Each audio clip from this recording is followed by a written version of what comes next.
Hello friends, నమస్తే. నేను ఇప్పుడు చెప్పబోయేది ఏంటంటే వాక్శక్తి గురించండి.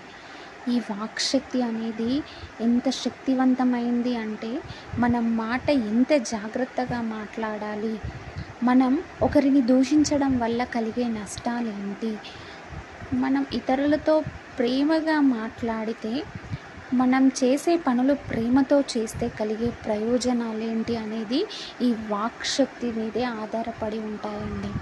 మనం ఒకరిని దూషిస్తే ఆ అవతలి వారు బాధపడే బాధ ఉంటుంది చూడండి, అది మన జీవితం మీద ప్రభావం చూపిస్తుంది.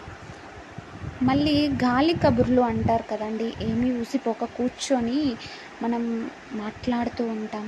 ఒక వ్యక్తి గురించి అవతలి వ్యక్తికి చెప్పడం వల్ల అది చాడీల రూపంలో ఒకరి ద్వారా ఒకరికి, ఒకరి ద్వారా ఒకరికి పాకుతూ వెళ్ళిపోతూ ఉంటుంది. ఆ చెప్పిన వాళ్ళు బాగానే ఉంటారు, ఎప్పుడూ అందరికీ చేరే వరకు.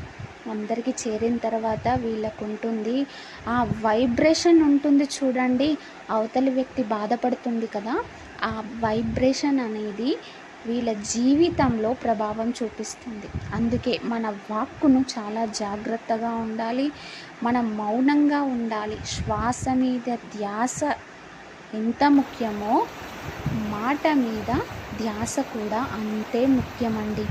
ఖచ్చితంగా ఇలాంటివి మనం పాటించాలి. Thank you.